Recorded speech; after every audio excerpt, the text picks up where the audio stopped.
akora planka avuga yuko bamutwaye cano mu kumukubita last warning yiprofitiyemo aravuga ati last warning bampaye nshobora kuba na ekipinga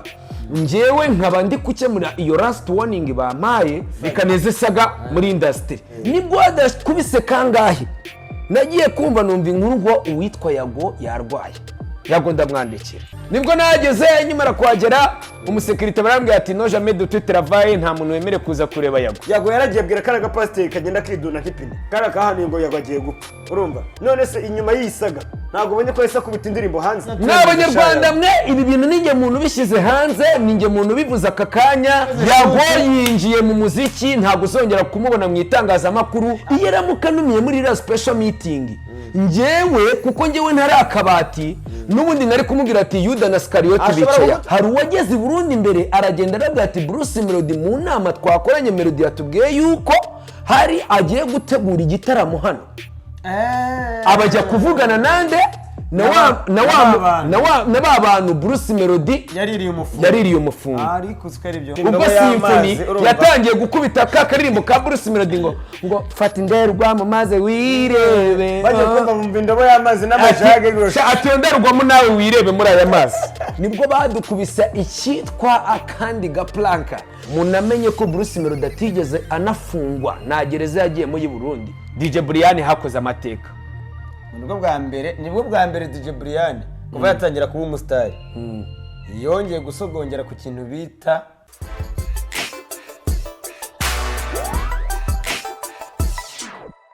Yeah. We are back in house. This is what's recording Birangiye. It's your boss guy too in the house. Estreketro boy too alongside Kamalo kama papayi chopopoyo. Yeah. The red nose man of course. Murabizi ko twagarutse none. Your red nose man. BigTown. This is a BigTown. BigTown niho mugiye kujyamo ku kintu bijyanye byo Birangiye. Reka mbabwize ukuri. Umva. Ibyo mwigise. Umva mabwire neza tugarutse Ruzuji. Umva tugarutse Ruzuji, Sufa G na Jinda Shamji nawe Jurafa G.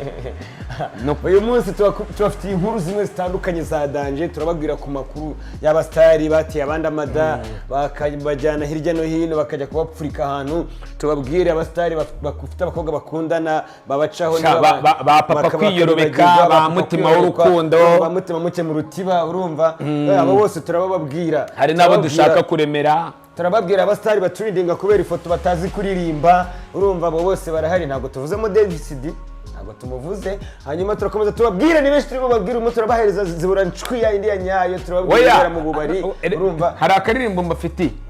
eka nkatangire gutya abagabo Kamaro na Sky baratwanze yene making baratwanze maze bajya inama natwe turasenga tuzana intare zirabarya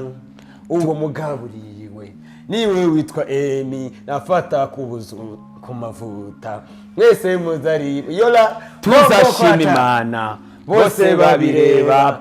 reka mbabwize ukuri baca umugani mu kintu Rwanda ngo utazi ikimuhatse arebe igitwe kitoroshe rya se igitsure nukuvanga ubu nuko twinjiye mu kiganiro ubu kuntu ibintu bimeze rero abantu ariko bari banadukumbuye niwe abantu mwese mwari mudukumbuye ikiganiro Birangiye cyakorerwaga kuri YAGO TV uyu munsi turabizeza ko muzajya mudukurikirana kuri BigTown TV tuzajya tubakubita ama content ya nyayo atarimo uburyarya arimo kuvugisha kuri muze mwibonera icyo bita content original show abana zidapfutse umva content zipfukuye urumva ibyabereye mu gikari ntabyo kuvuga ngo twebwe ngo turaza kubafata ngo twebwe ngo tugiye ngo kubafata ngo mu kibuno ngo cyangwa turabahenda macinye dahita urumva twebwe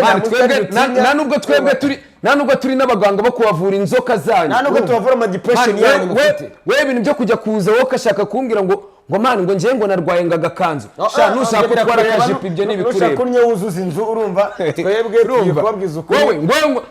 ngo mani ngo ntuze kuvuga ibyanjye ndwaye akajipo byabereye muri tutwaye agapantaro abarwaniye muri nuza abarwaniye za bugaro urumva abastari bari mu nkundo zo kubeshyabeshyanya batendeka ibiki byose tugiye kubizana tuyikubite hasi urumva bamwe bigize ba kibamba urumva bafite amadeni abagore baca inyuma abagabo babo tukabafatira mu mahoteli ngo mwagiye ngo mwigendeshwa gutya mukarago ubona mugenda mukubita east west sha umva babwize ko sha nujye umbona sha ujye ucomoka uko ningufata nzi ko wararongowe sha zeru yawe ariko hari n'abasore basigaye barongorwa anyway barongowe se nditubazi ni ba Jimmy urumva ni bari aba Chris bo muri Just Family ni ba Safi urumva abantu barongowe turabazi abandi barongowe ni bande gishobongera ariko Jimmy yarongowe neza n'umutari Gabi yararongowe urumva Jimmy umwana warongowe nanuze na reka tubaho urutonde rw'abasore barongowe nge wunzi wa mbere n'umutari Gabi yararongowe umugabo wamujyana muri ntuze muri Australia ni muri Australia harya sha aho yagiye hose simazi fa kuba Safi Madiba yarongowe nawe mbere yarongorewe rimwe na nuze na Gabi ubwo ni yarongowe na Judith umugabo we Judith aramutagaruka mu Rwanda umugore Safi ari hehe ari muri Canada aha Jimmy Just Family yararongowe arongorwa n'umunyamerika kazi wendese mama wiro rongomba mama wiro urumva aramufite muri Amerika undi warongowe ninde Chris wa undi waririmbaga muri Just Family nawe yararongowe ngaba muri Kentucky arya ni Kentucky cyangwa oya ubwo ashobora kuba aba muri nuzi reka nkomeze mbagwa wabona bano mu kiderenga cyo muri umuntu warongoye mu bantu b'abastari bo mu Rwanda numwe yarongore hano mu Rwanda afata umugore we barajyana n'abana ni Arisudi wenyine abandi bose Arisudi yararongoye we yararongoye ntago yarongowe Arisudi yararongoye abandi bagiye kurongorwa urumva harimo Bahati Makaca urumva harimo nande wongera ariko arabundi kwibagirwa umva reka dutekereze mbwira abandi mwana mbwira abandi ntabwo twazibura ncwi turi kubibagirwa ntabwo nanuze hari reka mwibuke neza oya reka turebe ninde wakinaga muri kiriya gifilime ninde ntabwo ari kumwibuka ufite uruhara runini cyane uririmba wa munyamakuru wakoraga kuri Afrimax ukunda inzoga bamwita gute bamwita hari abanyamakuru babiri bakora atari Valentine hari ka Valentine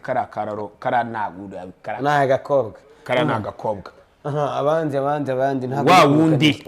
ufite ubwanwa ufite n'iryinyo ryahongotse bamukubitiye mu kabari umwe bigeze kuzana muri The Choice akakora Jina Rangu ari hafi kurongorwa amakuru mufiteho Jina Rangu azarongorerwa rimwe na Makaca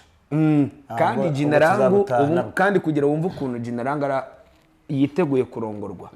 gahunda no kwirirwa ari guterekamo inkurubindi za hato na hato anywera hese abasanga anywera kwa nuze kwa nyiranzira upfu biryo ndeki hari amuze munsi anywera muri Koromboka munsi ya kakabiri bitango se matorosho oya hari arahakunda kubera ko n'ubundi niho hamubereye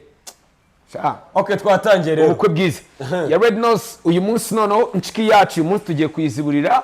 kuri BigTown uyu munsi tugiye gutangirira ku makuru y'umuntu bita YAGO for real tugiye kumutangirira hasi kugeza hejuru YAGO for real yatangiye akora ubwa mbere YAGO mubona muri media ubwa mbere akatwicare ubwa mbere icyamamare YAGO tukibona muri media bamwita Nyarwaya Innocent Innocent Nyarwaya namubonye akora kuri Good Rich yakoze kuri Good Rich igihe kinini yego arahava yikoza muri bari magazine yakoreraga yihe iyo magazine nayo nzi nashidutse mubona kuri TV10 yahise ajya muri TV10 yego aragenda arakora aratwika umutipa akora ikiganiro cyiza arashumika urumva arakora arahasoringa handi yabana ajyaga hosting abahanzi agahosting umuhanzi yamara kumuhostinga akamufasha kuririmba ariko tukavuga ati byibura uyu munyamakuru uririmba urumva ukabonera gufasha umuhanzi kuririmba indirimbo ntago ari gusababwa ntago ari kugira gute isaha n'isaha ashobora kuzavamo iki ashobora kuzaturika ikibyimba gishobora kuzaturika oya kizameneka gishobora kumeneka ikibyimba kirameneka ntabwo giturika urumva bo gituritse cyaba kibaye gicuma urumva gishobora kuzameneka uyu mutipe akavamo umuhanzi. Si yaciye kabiri umutipe ashinga YAGO TV show, arakora hostinga abakobwa, hostinga maniga, hostinga twese, hostinga ingunza, hostinga abantu bari VIP. Ebana arayikubarira bori ratwika, umufungura ameneka. Mujama abona ko umufungura ameneka. Hostinga n'ibirara yabi hose. Ikirara cya mbere hostinze ni Skytu, Papa Cyangwe, nge se sindi ikirara. Sha akoro ususa nk'akana keza kama. Oya ngewe nanyise umwana mwiza twabipfa. Urumva ntago ndi umwana mwiza, abana beza naba pasiteri, abana beza ni mwebwe mwiruga mubeshya abantu. Ngiye ndi umwana mubi muzamfate gutyo. None se banyita Sauli kubera ko Sauli ari umwana mwiza. Urumva musigaye nitwa Kamaro aka Sauli. Munabimenye ntimuzanabitindeho. Ubwo muze gukurikirana amateka ya Sauli muri ibintu yakoraga ku isi. Urumva muraza kuza kumbwira. Urumva YAGO barashumitse. YAGO TV show biratwitse, ebana amafaranga barabonetse, umutipe baragiye ahita byimba. Urumva aragenda agira gute? Abarabyimbye. Amaze kubyimba sasa. Urumva amaze kubyimba mbaza ngo yarabyimbanye iki? Umufungo. Yarabyimbanye umufungo, abyimbanye na inspiration yo kujya muri studio gukora indirimbo. Ubu tuvugana uyu munsi. Tutaragera aho ngaho hari akantu nshaka kuziburamo, kuko uribuka ko yagakimara gukubita icyo bita YAGO TV show aratrendinga, ariko hari ikintu bita plank. Plank urazizi. Yagomba gushimira cyane kuri plank zawe nziza ukomeza kutwereka mu buzima bwa buri munsi, kandi zira plank zawe totalement ngenzi ha vi. Ariko plank za YAGO ntabwo nyanzibona. None se plank za YAGO nyambona njyewe bari ziriya wenda nabayinyogoye, ziriya nabayinyogoye, ziriya zina plank njyewe hari amakuru nikurira ku muhanda. Plank se yari guplankinga umubaby, ya plankinga iki ngena gisobanura ibintu neza. Ya plankinze wowe njyewe nabadukurikiranye. Akora plank avuga yuko bamutwaye chano. Iyo yari plank. Kandi yari plank nziza yamukubise muri comeback nziza. Ukuribuka ko akimara gukubitira plank avuga ko chano bagize ute bayitwaye, yagarukanye motivation, yagarukanye n'izindi mbaraga zigiye zitandukanye, bituma na chano yongera kurebwa neza. Gushimira kuri iriya plank. Yego turagushimira kuri iriya plank yo kuvuga ngo webwe chano yabana yaduhagaritse amaraso. Kubera ko njyewe amakuru nakuye ku muhanda, njyewe amakuru nikurira ku muhanda, kubera ko njyewe hari ukuntu njyewe ngenda ngaperereza amakuru, nkagenda nkumva amakuru agiye atandukanye ahantu hagiye hatandukanye. Kwa kundi mba nigize njyewe Kamaneko, nagiye ngera mu banyamakuru bagiye batandukanye impande n'impande, mbagera ndabasese koko ibyo ari byo byose bro, nimba ari mwebwe mwihishe inyuma y'ibi bintu byo guhemukira umuvandimwe YAGO wagiye usapotinga abahanzi bagiye batandukanye, agasapotinga impano zigiye zitandukanye, mukageraho muba mwafata chano yiwe mukayihagarika, muri abana babi. Mubagiye bamufasha abo bantu bambwiye yuko badakeneye yuko amazina yabo nyashyira muri entertainment, kuko ni bamwe mu bantu bamufashije mu bintu byo kwirukanka kuri chano, kuko hari abayiti bamwe na bamwe bagiye bavuga ati reka turebe ikibazo kiri kuri chano ya YAGO, baragenda barayihakinga bayinjiramo, bagera naho batubwira ati nta kibazo cya chano ya YAGO kirimo. Yari yarayifashe hari ikosa ryabaye muri chano, kuko ubundi YouTube iyo ukoze ikosa hari uburyo chano yawe bagira ute by stopping, bakagukubita last warning. Mu kumukubita last warning yiprofitiyemo aravuga ati last warning bampaye nshobora kuba nayikipinga njyewe nkaba ndi gukemura iyo last warning bampaye, ariko mu rwego rwo kugira ngo views zongere zizamuke, niyo channel ikomeze ivugwe, n'izina ryanjye rireke kuzimwa, reka njyewe ngirute, reka neze saga muri industry, kugira ngo ahantu hakomeze iyo saga mu gihe izaba irimo trendinga, njyewe channel yanjye izaba irimo nakurikirana ibyawe neza. Urumva hanyuma izagaruka, nzakora comeback. Urumva ya channel yanjye imaze kugira gute, imaze yongere garuke, kuko ndabyibuka abadukurikiranye nimba mwibuka ubwo YAGO yakubitaga kiriya kiganiro cyo gusobanura ku bantu bamwibiye channel. Uribuka ko ikiganiro yakoze cyese kigira views zirenga hafi 300,000, kuko ndabyibuka icyo kiganiro yagikoze ari live. ahita abwira abantu ko yagarutse avuga ko yagarutse na channel yakize yago uzi showbiz urategura bro urategura respect kabisa no dushaka yago uzi n'ubwenge kandi uzimuka tutarema uzimuka bro uzimuka buretse manze ngo amapya reka manze ngo amapya buretse gato ikindi kintu tugomba kumubwira none ntarakibagirwa yago ikindi kintu ngiye ngusaba ngiye nka Kamaro urumva ngiye Kamaro aka Saul kintu ngusaba ni iki ndagusaba ko wakora prank urumva iri butume indirimbo yawe hit boosting urirutse ibyo bintu utangiye ku nimize ibyo se bivuze byari biri ngombwa ngaho vuga ibyo ushaka kuvuga ikintu nashaka kuvuga nagira ngo tugende step by step kuko ubu ngubu uburyo twazanye bwo kuzibura nshiki tuzatuzibura nshiki guturuka umuntu aza tukamubona tukaba tugeze naho ibintu biri kuzira ubwo twari tuvuye kuri iyo plank ya Yago aza atubwira ko channel yari yagize ibibazo kugera naho igiye bikarangira ibyo bintu byose bigiye okay yego ubwo yese kubita gutyo araza dukoresha ibiganiro induru ziravuga tuza kuri wabagahe tumuziburaho nshiki bigera naho hari n'uburyo atabyakiriye neza kuko ndabyibuka ko Yago hari uburyo nazibuyeho nshiki muvugaho bigera naho we abyakira mu buryo butari bwiza duhurira ahantu somewhere bigera naho ngiwe tuganira ndamubwira ati bro this is a showbiz birana bivuze mu rwego kugira ngo tu develop rya zina rya Yago tu develop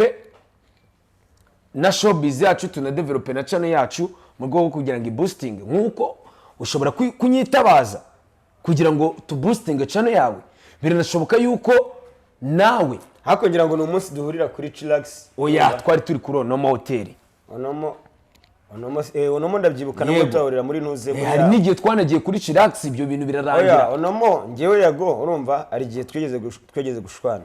avuga ngo we waragiye ngo ramparasinga niki ndangije ndamubwira twibereye mu kiganiro turi gutwika niki kandi nawe uratwika urumva nawe abantu bose ugende hostinga n'uburyo ugenda binjiza muri topic runaka ntago ari ibintu mwavuganye hari igihe ushobora kuzamo hari opinion ushobora gutegura nk'umunyamakuru ukaba wakempoza umuntu sibyo akaza urumva agahita kujyana muri content ya nyayo urumva n'ibyo ni ibintu bisanzwe ntago ugomba n'ibintu bisanzwe ibyo byose birangira yagarakomeza arakora binaba byiza ariko station nyinshi zamuririyeho iriya prank ya Yago abantu benshi bahostinze abantu bababaza kuri biriya bintu kuri iriya sagire kuba amachano Yago niyo mpamvu navuze ngo iriya prank ya Yago yari iteguye neza ku rwego byatumaga abantu bose byagaburiye abantu benshi barariye abantu benshi barariye bahagije ibifu byabo ariko n'abanzi ba Yago baboneyeho hari n'abanzi ba Yago baboneyeho gukira oya hari prank urumva hari na iriya prank ya Yago yagaburiye abanzi ba Yago igaburira n'abakunzi ba Yago abakunzi ba Yago barariye abanzi be barariye nabwo yanahaboneye abantu bamukunda n'abamwanga yego hari Yose abibona yarabibonye niyo mpamvu ngo hari igihe utegura prank igatuma uhabonera umwanzi ukabona n'iki n'umukunzi ibyo ni ibintu byari bigize byari biteguye neza Yago arakubita reka dukubita twiruka kuko tugiye kuvuga twavuga byinshi bitewe nuko twebwe ibyo tuba tugiye kuvuga ku bantu dufite inkuru nyinshi cyane tuba turi buhereze ku bantu gusa twe duhereye kuri Yago ntabwo twibanda ku nkuru imwe kuko tuba dufite inkuru nyinshi kuko ibyo tubonera ku muhanda byo ni byinshi cyane bigiye bitandukanye ubwo ibyo biba birabaye nibwo hateguwe icyitwa akanama gakorerwa mu rugo kwa Bruce Melody ubwo ni inama ya rukokoma kuko ubwo akanama kabera kwa Bruce Melody hari amaliste runaka iyo bavuze ngo inama ya rukokoma babivuze iki hari amaliste runaka Bruce Melody ni inama iri special hategurwa inama kuko ndabyibuka kuko mu bantu bari mu rugo kwa Bruce Melody kuko hari abamamagaye bambwira ati bro atese ko Bruce Melody aduhamagaye huta atubwira ati muze mwirukanka ese wowe uri buhagere ndavuga ati ibi bintu bishobora kuba hari ibindi bintu birimo. Yahamagaye n'abanyamakuru se? Yahamagaye n'abanyamakuru nyine bagombaga kuzamuherekeza. Nyine abanyamakuru yahamagaye urabizi ko nyine nawe yabagomba kubapfumbatiza n'iki nabo bahita bahurura nk'ubushishi bukurikiye. Ariko ngewe bamamagara ngo nimagere naravuze ati ngewe sindi wagera kuko ntago yampamagaye sinari kwihuruza. Birashoboka yuko nari kugera ku rupangu rwa Bruce Melody nkasanga bya bibwa byiwe bishinyitse imikaka bigahita binakurya. Bigahita binye. Kubera ko ngo hari n'abasekirite bari bashinzwe kwinjiza abantu waza wihuruje bagahita babwira imbwa ati uriya muntu umurye amaguru cyangwa umurye umutwe. Nuko byari bimeze mu rugo kwa Bruce Melody. Ubwo hinjiraga ingeri ziwe. Ubwo nimvuga ingeri ziwe ni inshuti ziwe n'imandwa ziwe. N'imandwazi. Ubwo nimvuga imandwa ziwe ubwo dejo amaze kumvamo Nandore wo. Ubwo amaze kubumva ba Birikapo abantu nk'abo. Abo ngabo bose ni imandwa. Bari barizo. Imandwa za Bruce Melody zari zihara aho ngaho. Zari zihicaye. Ubwo nituvuga imandwa abantu baze na Patikope se ni imandwa ye. Oya. Patikope ni Somambike. Ni Somambike wa Bruce Melody. Ubwo ngubwo akanama kakimara kuba ubwo hari abahaje oya ntago ari we Somambike wenyine kuko urebye hari fata ku mavuta ni Somambike wa Bruce Melody. Kalisa John ni Somambike. Patikope ni Somambike. Ni benshi Somambike ni benshi cyane. Nabo bose bakapo. Oya nanjye nshyiramo nanjye ndi Somambike wa Bruce Melody. Skype ni Somambike wiwe ariko sinatumiwe muri iyo nama ya huti yiwe. Muri iyo special meeting ubwo abumva ururimi rw'icyongereza mu gifaransa bivuga special meeting. Ntago nabivuga mu gifaransa kuko abantu badukurikiye ntago bumva France. Ubwo niko takizi. Abantu muri comment muraza kudufasha kumenya icyo bita special meeting mu gifaransa. Okay, ngiye ntago ari iyo proposal ntago ari yanjye. Ngiye nayitanze mu rwego kugira ngo nanjye mbyige mbimenye kubera ko sinigeze ngira amahirwe yo kwiga muri francophonie. Ubwo ibyo biba birabaye. Yagazamo hazamo nabandi. Iyo nama yari ishingiye kuki? Iyo nama yari ishingiye mu gitaramo cyari kubera i Burundi. Bruce Melody yari gutegura kuko iyo nama yari yo kugira ngo abanyamakuru bafashe Bruce Melody gupromotinga igitaramo cyiwe ndetse banamufashe kugera i Burundi batwika anniversaire kuko ngo Bruce Melody ajya no kujya i Burundi yarabizi ko azafungwa. Oya ntago yarabizi kuko ngo bamuhaye message kandi muri iyo timu yiwe amakuru mfite muri timu yose muri abo Somambike muri izo mandwa muri abo banyamakuru uratuma birukana bose harimo umugambanyi. Amakuru ndafite harimo Yuda ndetse na Skariyoti. Oya Yuda nta Yuda na Skariyoti. Ubwo nyine byo ni ibitsina bibiri byari birimo. Turimo ndabyumva. Ubwo Yuda ari igitsina gore Skariyoti ari igitsina gabo. Okay, Skariyoti ninde Yuda ninde? Nabuzi bitari ngombwa ko tuvuga bari baraho ngaho tutanabavuga kugira ngo Bruce Melody abakure muri team. Gusa ajya amenya ko muri bari abantu bose baba bari kumwe nawe bamugaragiye birirwa bamurya amafaranga birirwa bamwaka indonyi amenye ko harimo Yuda na Skariyoti ndetse nabo twita amasinici. None se buretse mbanze mubwire iyo special meeting yarababwiye ati ndi gutegura igitaramo ahantu bita i Burundi kandi icyo gitaramo ndi gutegura i Burundi uburyo kiri gutegurwa nkenemo abanyamakuru nkenemo n'abantu bamfasha gusensibiliza icyo gitaramo nyene n'abantu bazagera imbere i Burundi kugira ngo bantegurire iki igitaramo. Nabo ni bande sasa buretse gatoya kuko Bruce Melody mbere yuko Bruce Melody ajya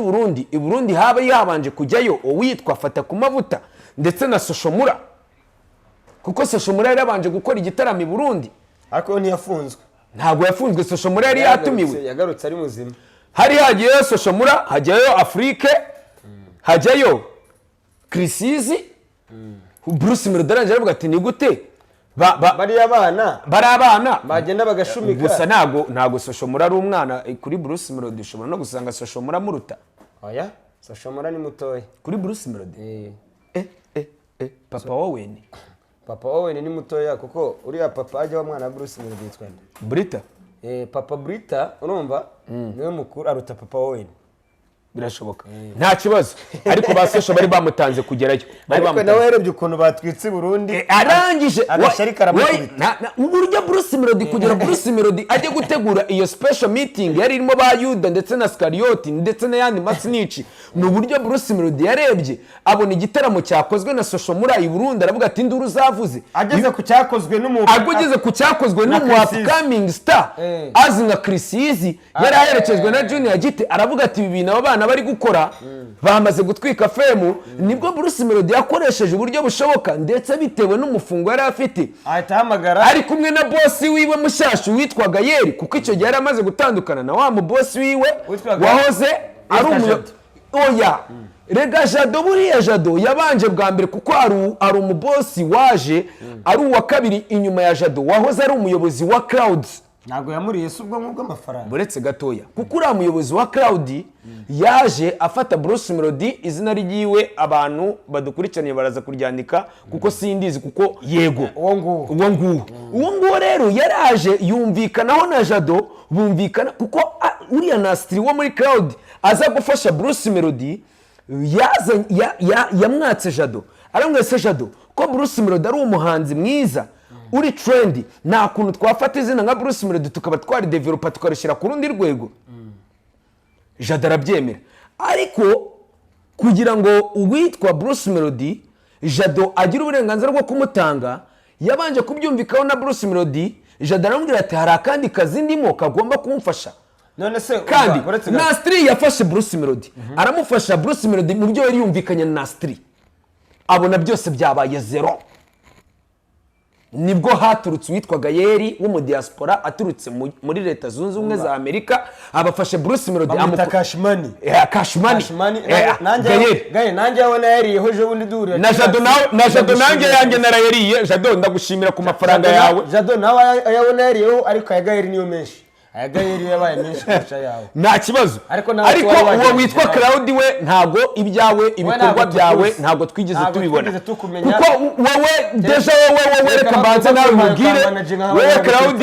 wowe Nastri wowe nimburi Nastri wowe ibintu wari wemereye Bruce Melody ntago wigeze bimukora niyo mpamvu Gayeri yaje yerekana umufunga avuga ati ibyo byo kwitwaza ngo wowe nguturutse za Cloud yawe imeze nk'izi company za Sony zagiye zifata baba na boyi nitubamenye zero yawe ibyo byanyu bya Cloud nako Nastri nguwo ubundi Cloud se nibikibundi Cloud ni ibinyamakuru biri aho ngaho simbizi gusa nzi ibyo ngibyo wijya kubimbaza no kubisobanura icyo ndi gusobanura nibyo uwitwaga Yeri yamutegura icitwa propaganda vuga ngo propaganda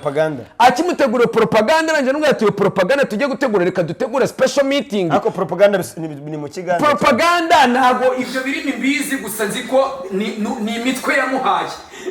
ubwo ni imihedi yamuhaye imihedi imubwira ati Bruce Melody iyi mihedi nguhaye iraza kugufasha kuza gukavaringa i Burundi kugira ngo uze gukora ibintu bitandukanye n'ibyiki n'ibyo Chrisizi yakoze n'ibyo social muri yakoze n'ibyo Afrika yagize ariko n'ubundi imihedi yamuhaye ase waretse nkabanza nkazibura hari amakuru nkurusha kuri ibyo bintu reka mbanze nyavuge ibyo bintu bikemera kugenda gutyo iyo mihede akimara kumukubitamo cyangwa se izo propaganda cyangwa se iyo mitwe yahise amubwira ati dutegure special meeting bakimara gutegura special meeting ngewe kuko umuntu wamamagaye ubwo urumva uwo muntu wari wicaye ahantu kugira ngo amamagare azi ko nzibura nshiki nimatatura urumva ari muri ba Yuda na Scariot kandi yarari muri iyo nama kuko yaramamagaye arangije agereka akantu kanatumye indiba y'umutima wanjye ndetse n'ururimi rwanjye numva iryo banga ntarihishira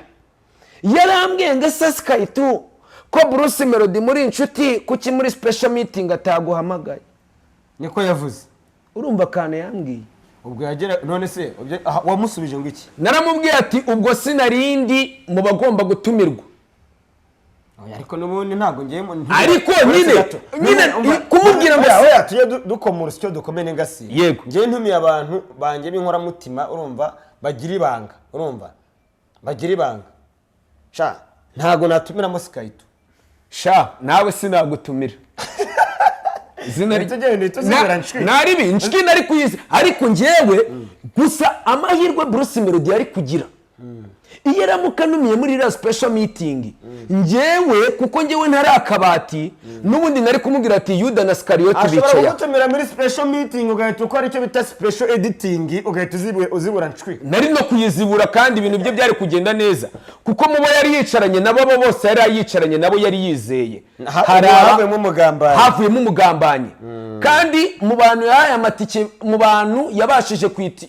kuko hari abagiye mu ndege hari n'abagiye muri Jaguar akabura sifata ku mavuta ibyo simbizi oya kuki banje kubitekereza mu bantu bagambaniye Bruce Melody urumva bakavuga ko hari special meeting iri kubera iwe ko ntekereje ko abarimo fata ku abari fata ku abari barimo bari benshi kuko nakubwiye ko hari arimo basoma mbike biwe benshi hakazamo na Yuda na Scariote hakazamo n'abandi banyamakuru uretse ubwo twari turi kuri YAGO tuza niko nyine twabanje guhera mu mizi kugira ngo ukuri kujye hanze kandi kubashe no gusobanukirwa iyo nama YAGO yari arimo na DJ Brian yari arimo na Pazo wa undi gendana na Pazo yari arimo ariko Pazo ntago yagiye i Burundi mu mafoto yagaragaye y'u Burundi Pazo ntiyari arimo none se yari kujya Burundi zoga zigasigara zinywebwa nanda abasinzi bose bagiye Burundi ubwo ibyo simbizi ubwo nibwo YAGO yagize gutya YAGO abagize gutya abakoze voyage abagiye i Burundi YAGO mu kugera i Burundi aragenda akajya dukubita icyo bita exclusive interview atwapudatinga buri kanya tubwira ibiri kubera i Burundi ubwo urumva muri ba Yuda na Scariote hari uwari wageze i Burundi mbere muri iyo special meeting yabereye aho hantu hari uwageze i Burundi mbere aragenda aravuga ati Bruce Melody mu nama twakoranye Melody yatubwiye yuko hari agiye gutegura igitaramo hano abajya kuvugana nande na ba bantu Bruce Melody yaririye umufungo nibwo Bruce Melody kugira ngo munamenye nayo makuru nanayababwire neza kuko uwo muntu amara kumugambanira Bruce Melody akimara kugera ku kibuga cy'indege munamenye ko Bruce Melody atigeze anafungwa na gereza yagiye mu Burundi Bruce Melody yafungiwe hehe muri hoteli bamufunze bamucungishije ijisho afungishije ijisho ubwo nibwo habayemo izo saga YAGO duhora twapudatinga hamwe nafata ku mavuta bahora batwapudatinga batubwira ibintu biri kuba ariko hakaba hari inararibonye hakaba hari inararibonye buretse mbanze nkubwire njye amakuru nayakuye nimba ndi kubesha uyu muntu wambwiye ubwo butumwa wambwiye ibintu biri kubera aho hantu bamwita MC Gucci ni shumi yanjye w'i Burundi ni umunyamakuru w'i Burundi hakabamo n'uwitwa Star Love nawe ndamuzi w'umunyamakuru bose n'abanyamakuru hakabamo n'uwo witwa Nono ukorera ikinyamakuru bita Empower TV nawe ndamuzi abo ni bamwe mu bantu bari aho ngaho bari kunyapudatinga hakaba hari n'abandi bapeti b'i Burundi bakina muri Empower TV b'abakomediye bari kumuha update ziri kubera i Burundi bari kumbwira ati dera mapya ari kubera he i Burundi harimo abapeti bitwa badimare bari kumbwira ati Skype ibintu hano byadogereye dufite update runaka ushobora kuba byapudatinga ndavuga ati sinshobora kwa updatinga ibintu ntafite fact nari kuri tele vuga ngo fact yego ubwo rero kumara kumbwira ibyo bintu njyewe azi nka Skype uzibura nshkiwimatatura natinye kuba nabitangaza ndavuga ati njyewe amakuru ndaza kuyakurura neza cyane bari kuguhindukiza